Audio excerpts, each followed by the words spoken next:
Ellen McCauley prayed off in Syracuse, New York. You might be out there saying, Ellen, I have trouble concentrating. You might be the type of person that says, I'm going to clean out my desk drawers. And then you open the first drawer and you see a letter in there that you haven't seen in years from your high school boyfriend, and you're like, wow, how'd that get there? I wonder if he's on Facebook. And the next thing you're over there, oh my gosh, he's on Facebook. My husband's at work. He won't know if my friend requests him. So then the next thing you know, you're chatting with your old high school boyfriend and your drawer's not being clean. Or you're in the bathroom cleaning and you're cleaning the toilet, and the next thing you know is like, oh, I got to go get something, and you come back in an hour later and that blue stuff's just laying there in the water because you didn't scrub the brush.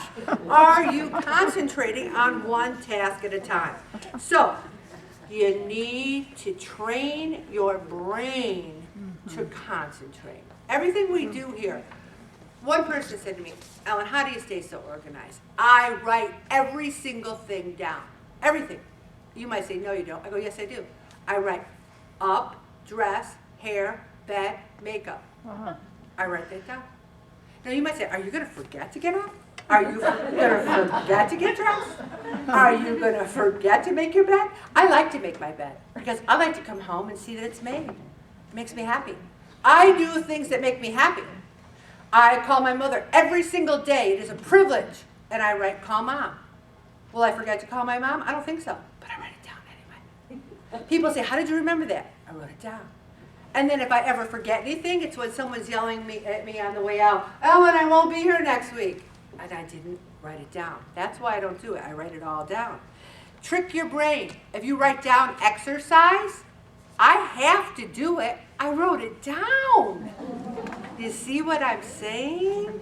And then get your game on. It says play games. Our family's been playing games since I came out of the womb. My mother and father, my mother was an only child. They had no friends. So as soon as they had kids, they're like, hurry up and grow up so we can play games. I've been playing games since I was like 2. We love games. And the sleep. The sleep is so critical. I cannot say it enough. If you aren't getting enough sleep, and anyone who was born June 22nd to July 22nd, or whatever those dates are, I don't believe in horoscopes. I don't read them. But there's something about being a moon child, because Monday night I got the worst night's sleep, and the next day I realized it was a full moon. So I do terrible with a full moon. So if there's something that bothers you, well, you can't do much about the full moon, but other things, try to get it out. Make time for the exercise. I don't go to the gym, but I have other things, and now I have my HIIT to look forward to. Also, spend time in nature. I need to do more of that, especially now. One person said, I wish I would have walked more when it was nicer weather, but it's so cold now. I don't think anyone should be walking on icy sidewalks or on icy roads. Like the other day walking in, I did one of my Help Me Jesus walks, because I said, am I going to fall? I'm just so afraid I'll fall and be laying there and no one will find me until the spring, But the thing is, we can get out and breathe in some of that fresh air. I walk 20 minutes outside to my parking garage and back, and pretty much that's my outside time, and I'd like to increase that. Give meditation a try. I don't do it. I want to do it. I want to meditate, but guess what? I don't write it down. I don't make it a priority, and maybe I should. Take a break. I don't take a lot of breaks. To me, taking a break is you calling me on a Sunday telling me your problems, because I'm sitting there listening to your problems and I'm talking to you. That's kind of a break for me. So call me with your problems on Sunday, okay? Listen to music. Oh my gosh, if there wasn't music, music and books. I exercise to music. I love music. I love blasting music.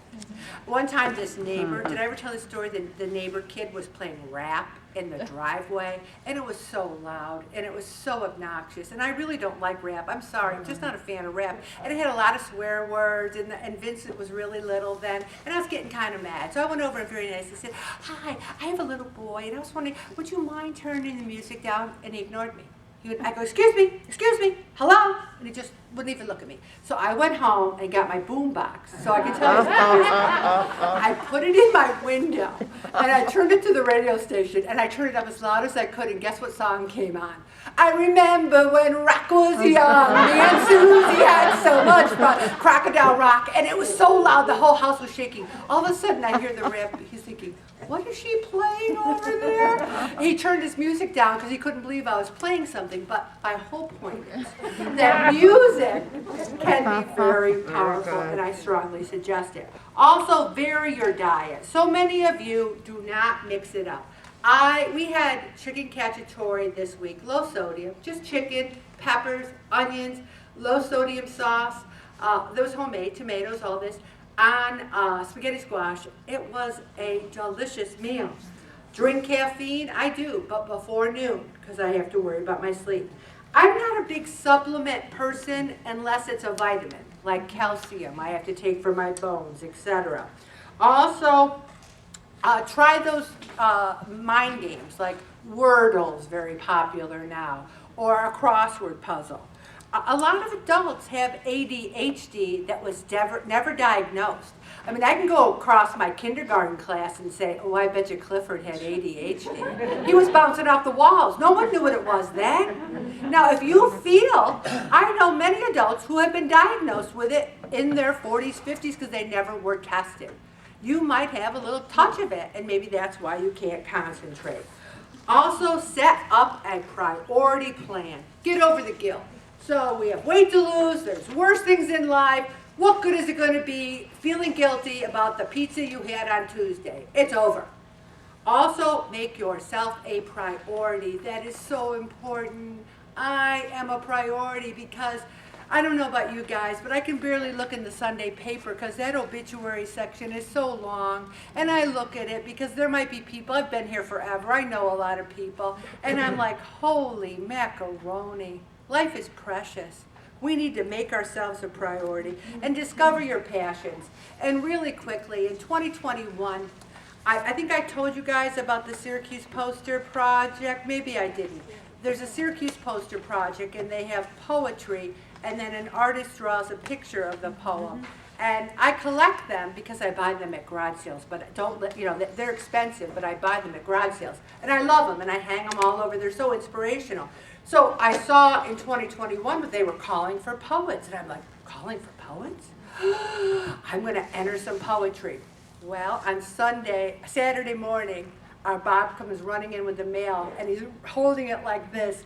One of my poems was selected for the Syracuse Poster Project. Wow. And so I am going to share it with the group when the poster comes out so you can see it. But that is my passion. Wow. I wanted to do something fun. I had more fun. You could submit 3 poems, and 269 poems, up to 3, were submitted. So I was so pleased to have been chosen. Do something, enter a contest. Do something creative. You don't have to be great at it. Even if I didn't win, I had a wonderful time doing it. And gain the support of your family. You know, my mother, I always tell her, oh, Mom, you know, I'm doing this, I'm doing that. She cares. My sister cares. Your children, your adult children will care. I'm going to stop right there, Bob, and whip through this number 4.